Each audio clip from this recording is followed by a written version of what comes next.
안녕하세요. 저는 여러분들과 함께 콜라스 사이버 교육을 같이 공부하게 된 고인정이라고 합니다. 자, 그럼 예쁜 저와 같이 인정으로 고 해볼까요? 여러분들 업무하시면서 콜라스, 적합성 이런 말들 많이 들어보셨죠? 사실상 우리 생활 업무와 많이 밀접하지만 정확히 무엇을 이야기하는지 잘 모르는 경우가 많지요. 자, 그럼 저와 함께 적합성 평가제도 전반에 대하여 알아보도록 하겠습니다.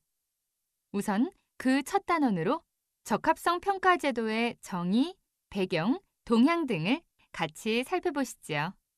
자, 출발하자고요. 고고!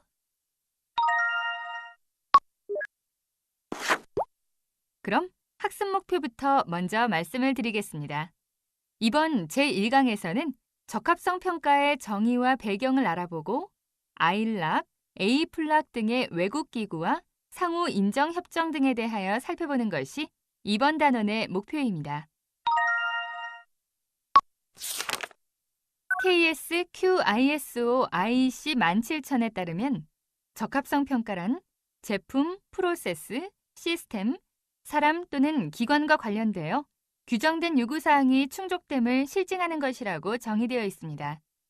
이러한 적합성 평가에서 주로 다루는 분야에는 이 표준에서 정의한 활동인 시험, 검사, 인증과 더불어 적합성 평가기관에 대한 인정이 포함되며 이 표준에서 사용된 적합성 평가 대상 또는 대상에는 적합성 평가가 적용되는 특징 자재, 제품, 설치, 프로세스, 시스템, 사람 또는 기관이 포함됩니다. 서비스는 제품의 정의에 포함됩니다. 그리고 인정은 제3자가 적합성 평가기관이 어떠한 적합성 평가 업무를 수행하는 자격이 있다고 공식적으로 입증하는 것을 의미하고 인증은 제품, 프로세스, 시스템 또는 사람과 관련된 제3자에 의한 증명 발행을 의미합니다. 이제 그 차이점을 이해하셨는지요? 적합성 평가기관은 적합성 평가 서비스를 수행하는 기관으로서 인정기관, 인정기구는 적합성 평가기관이 아닙니다. 아울러 마지막으로 인정기관, 인정기구는 인정 업무를 수행하는 권한 있는 기관, 기구로서 이 권한은 일반적으로 정부가 부여합니다. KS 표준에서는 인정기관으로 기술하고 있으며 콜라스 규정 및 통상적으로 인정기구라고 부릅니다. 본 콜라스 사이버 교육에서는 인정기구라고 하겠습니다. 제2강에서 배우시겠지만 한국 인정기구가 바로 그 인정기구입니다. 한편 KSA ISO IEC 가이드 2에 따르면 표준은 합의에 따라 작성되고 인정받은 기관이 승인하였으며 주어진 범위 내에서 최적 수준의 성취를 목적으로 공통적이고 반복적으로 사용하기 위하여 규칙, 지침 또는 특성을 제공한 문서를 지칭하며 기술 규정은 표준, 기술 시방 또는 관행 규약의 내용을 직접적이나 간접적으로 인용하거나 포괄한 기술 요구사항을 제공하는 강제 규정을 말합니다. 다음에 적합성 평가 활동에 대하여 알아보겠습니다. 적합성 평가 용어 및 일반 원칙에 따르면 시험은 절차에 따라서 적합성 평가 대상의 하나 이상의 특성을 결정하는 것을 말하며 일반적으로 자재, 제품 또는 프로세스에 적용합니다. 반면에 검사는 측정, 시험 또는 계측의 적절한 방법을 이용한 관측 및 판단에 의한 적합성 진단을 말합니다. 이제 시험과 검사의 차이를 알겠죠? 그리고 교정은 측정학 용어에 따르면 측정기기나 측정 시스템이 지시하는 양의 값 또는 물적 척도나 표준 물질이 표시하는 값과 표준에 의해서 나타난 이들에 대응하는 값 사이의 관계를 특정한 조건 하에서 확립하는 일련의 작업을 지칭합니다. 말이 조금 어려운가요? 적합성 평가의 국제적 배경으로는 20세기를 전후로 해서 제품 및 서비스의 안전과 기술적 측면의 요구가 증대되어 선박, 전자제품을 시작으로 자율적 인증이 발생되었고 적합성 평가 관련 시스템 및 기준을 개발, 운영하게 되었습니다. 최근에 국민의 생활, 보건, 환경, 인정 등과 관련한 규제가 세계적으로 증대되어 무역상 기술 장벽이 대두되게 되었습니다. 한편 2차 세계대전 이후 세계 경제 부흥 촉진을 목적으로 금융 분야에서는 국제통화기금 세계은행과 무역 분야에서는 1948년에 설립된 관세 및 무역에 관한 일반 협정 등이 설립되었는데 제7차 협상에서 비관세 무역 장벽에 대한 인식이 대두되었고 1995년에 WTO가 창설되었습니다. 세계무역기구 WTO, 즉 월드 트레이드 오르가니제이션은 1993년 12월 18일 116개국이 단일안에 합의하여 1995년 설립되었으며 2012년 6월 말 기준 155개 정회원, 29개 준회원이 있습니다. 1995년 우루과이 라운드 다자간 무역협상에서 채택한 무역상 기술장벽 협정 WTO TBT는 무역 상대국 간의 상이한 무역상 기술장벽을 채택 적용함으로써 상품 및 서비스의 자유로운 이동을 저해하는 무역에 있어서의 제반 장애 요소를 제거하는 것입니다. 이러한 WTO TBT 협정의 목표를 보면 첫째, 표준 기술 규정을 국제 표준에 일치시키고 둘째, 적합성 평가 절차를 국제 표준 가이드와 일치시키며 셋째, 국제 상호 인정을 확대하는 것입니다. 이를 통하여 원 스탠다드, 원 테스트, accepted everywhere, 즉 하나의 표준, 한 번의 시험으로 전 세계에서 통용되는 것이 그 목표입니다. 그림에서와 같이 WTO 협정 체결 전에는 관세 보조금, 쿼터제 등의 정책적, 정치적 규제에서 기술 규정 및 표준 적합성 평가 등을 통한 기술적 규제로 그 흐름이 바뀌었습니다. 즉, 협정 체결 전에는 눈에 보이는 보조금, 제품의 수입을 제한하는 쿼터제 등으로 규제를 하였으나 협정 체결 후에는 이러한 표면적인 규제는 없어졌으나 사실상 기술 장벽이 존재하는 경우도 있습니다. 예를 들어 일본의 인증 제도인 JIS의 경우 JIS 획득이 제품 수출입의 필수적인 것으로 규정하고 있지는 않지만 대부분의 일본 바이어들은 외국 상품에 대해 JIS 표준 취득을 요구하고 있습니다.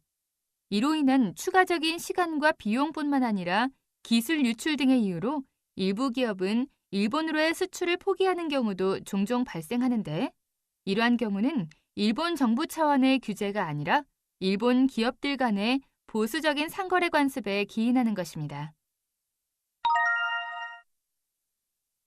다음은 국제 상호 인정에 대하여 알아보도록 하겠습니다.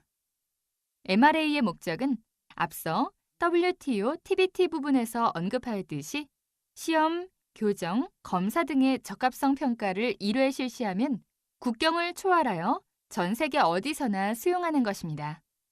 예전에는 국내 시험 성적서가 외국에서 인정받지 못하여 국내 제조업체는 수출을 하려는 나라에서 다시 시험 성적서를 발급받아 시간, 비용 등의 중복 손실이 발생하였습니다. 그러나 MRA를 통하여 그러한 불편, 손실을 방지하고자 하는 것이 그 목적입니다. 성격상으로 본다면 ILAC, AFLAC과 같이 자율적, 자발적으로 체결하는 MRA와 각국의 법률, FTA 등에 의하여 의무적으로 체결해야 하는 MRA가 있습니다. MRA 모델로는 ILAC, AFLAC 등의 국제기구가 우리나라 콜라스와 같은 인정기구 또는 권한당국과 MRA를 체결하고 이 인정기구 또는 권한당국이 그림에 캡스라고 표시된 적합성 평가기관을 인정하게 되는 구조가 있습니다. 또 다른 모델로는 국제기구를 거치지 않고 권한당국이나 인정기구끼리 MRA를 체결하는 구조가 있습니다. 다음에는 MRA 및 적합성 평가 제도의 효과에 대하여 알아보도록 하겠습니다. 첫째로, 중복시험과 관련된 시간과 비용을 절감할 수 있습니다. 수출 주도형 공업국가인 우리나라로서는 제품 수출 시 중복 시험을 없애고 시간과 비용을 절감한다면 이로 인한 국산 제품의 경쟁력은 더욱 증가되겠지요. 둘째로는 시험 인증 비용 절감으로 인한 상품 가격 인하입니다. 제품은 원가를 반영하는 것이어서 원가가 낮아지면 제품 판매 촉진 등을 위하여 상품 가격을 인하할 수 있는 여지가 생깁니다. 셋째로, 법정 규제 당국의 입장에서는 정책 추진의 기준 및 확실성을 제공할 수 있습니다. 넷째로, 규제 시스템을 더 명확하게 할 수 있으며 표준 및 기술 규정을 국가 간 서로 일치시킬 수 있습니다. 여러분들 해외여행이나 출장을 가셨을 때 제품의 규격이나 규정이 국가 간에 달라서 불편한 적 다들 한 번쯤은 있으시죠? 전압이 달라서 우리나라에서 가져간 휴대폰을 충전하지 못한다던가. 다섯 번째로, 국제교역의 활성화입니다. 서로 무역을 하고 유대관계가 있는 나라들은 서로 사이가 좋을 수밖에 없겠죠? 마지막, 여섯 번째로, 국제표준에 의한 성능 입증을 통하여 소비자에게 선택 기준을 제공할 수 있습니다. ISO, IEC 등의 국제표준의 기준을 통과한 제품이라면 소비자가 선택할 때 아무래도 믿음이 가겠죠?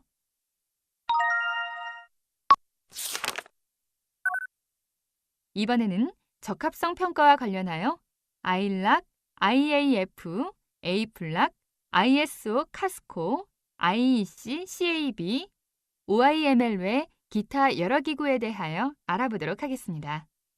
자, 우선 인정 관련 국제기구에 대하여 알아보도록 하겠습니다. 아일락, 즉 국제시험기관 인정협력체는 교정, 시험, 검사기관 등의 인정에 관한 세계적 공동체이며 국제표준화기구 ISO, 세계무역기구 WTO와 지속적으로 협력과 연계를 하고 있습니다. 우리나라에서는 한국인정기구 콜라스가 2000년에 상호인정협정에 가입하여 국내에서 발급한 시험 성적서가 세계적으로 통용이 가능하게 되었습니다. 2012년 6월 말 기준으로 76개 정회원, 20개 준회원이 가입되어 있습니다. A플락, 즉 아시아태평양 시험기관 인정협력체는 아시아태평양 지역의 시험기관 인정기구 협력체로서 각 회원국 간의 기술적 동등성을 상호 승인하고 그것을 이행하기 위하여 1995년에 설립되었습니다. 우리나라에서는 한국인정기구 콜라스가 1998년에 상호인정협정에 가입하여 국내에서 발급한 시험 성적서가 세계적으로 통용될 수 있는 기반을 구축하였습니다. 2012년 6월 기준으로 37개 정회원과 8개 준회원이 가입되어 있습니다. 국제시험기관 인정협력체 아일락 산하에 각 지역별로 협력체가 있으며 아시아태평양, 남아프리카, 유럽, 아메리카 대륙에 각각 지역 협력체가 있습니다. 우리 콜라스는 앞에 말씀드린 바와 같이 A플락에 가입되어 있습니다. 적합성 관련 국제기구 중 우선 표준화 관련 기구를 알아보도록 하겠습니다. 국제표준화기구 적합성평가위원회 ISO 카스코는 1970년에 설립되었으며 주요 업무는 첫째, 제품 공정, 서비스 및 품질 시스템에 대한 관련 표준 및 기술 시방서와의 적합성 평가 방안 연구, 둘째, 국제 지침 및 표준의 작성, 셋째, 제품 공정, 서비스에 대한 시험, 검사 및 인증, 넷째, 국가적, 지역적 적합성 평가 시스템에 대한 상호 인정 촉진, 다섯째, 시험, 검사, 인증, 평가 및 관련 목적을 위한 국제 표준의 사용 촉진입니다. 한편 국제전기기술위원회 적합성평가이사회 IEC CAB는 적합성 평가에 관한 정책을 검토함과 동시에 ISO, 카스코와의 조정 등을 위한 대외 창구로서 IEC 총회 산하에 1997년에 설립되었습니다. 주요 활동은 첫째, IEC 인증제도 등 적합성 평가 관련 정책의 결정 및 집행, 둘째, ISO 등 타 국제기구와 적합성 평가에 관한 협력, 셋째, 적합성 평가 프로그램의 운영 상황 감독 및 필요한 사항의 조치 등입니다. 측정 단위 부합화를 위한 미터 협약이 1875년에 체결되었으며 국가 측정 표준인 법정 계량 분야를 다루기 위한 국제 도량 형국의 활동이 점차 강화되었습니다. 이에 따라서 측정기에 대한 성능 요구 조건과 검증 방법이 국제적으로 부합화될 필요성이 생겨났고, 여기에 맞춰 측정 표준의 적합성과 관련된 국제무역상 장벽을 제거하고자 국제법정계량기구가 1955년에 설립되었습니다. 국제인정포럼은 인증기관들의 인정에 관한 범세계적인 기구이며 인정에 관한 정보 수집, 상호 인정협정의 체결을 목적으로 1993년에 설립되었습니다. 최근 경영 시스템의 다자간 상호 인정 협정 체결에 의한 효과를 높이기 위해 IAF, MLA 멤버 표시를 실시함으로써 회원 간의 관계를 강화하고 있습니다. 우리나라는 기술표준원 한국제품인정기구와 한국인정원이 정회원으로 활동하고 있습니다. 한편 태평양 인정협력체 팩은 인증기관들의 인정에 관한 태평양 지역의 협력체입니다. 자, 제1강은 여기까지입니다. 어떻게 적합성 평가제도와 체계에 관하여 좀 이해가 되셨나요? 다음은 공부한 내용을 복습할 수 있는 평가로 넘어가도록 하겠습니다. 고고! 이번 제1강에서 공부한 내용에 대하여 다시 한번 공부해보는 시간입니다. 1번과 2번은 질문을 잘 읽고 맞는 번호를 선택하시고 3번은 단답형으로 기입하여 주시기 바랍니다.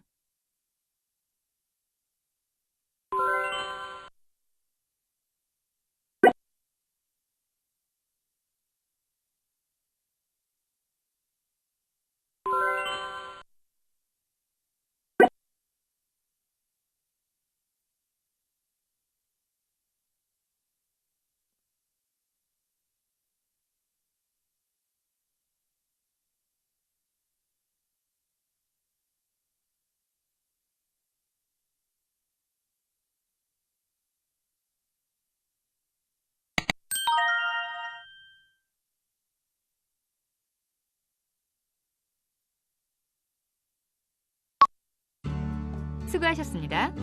이것으로 제1강 적합성 평가제도 단원을 마치겠습니다.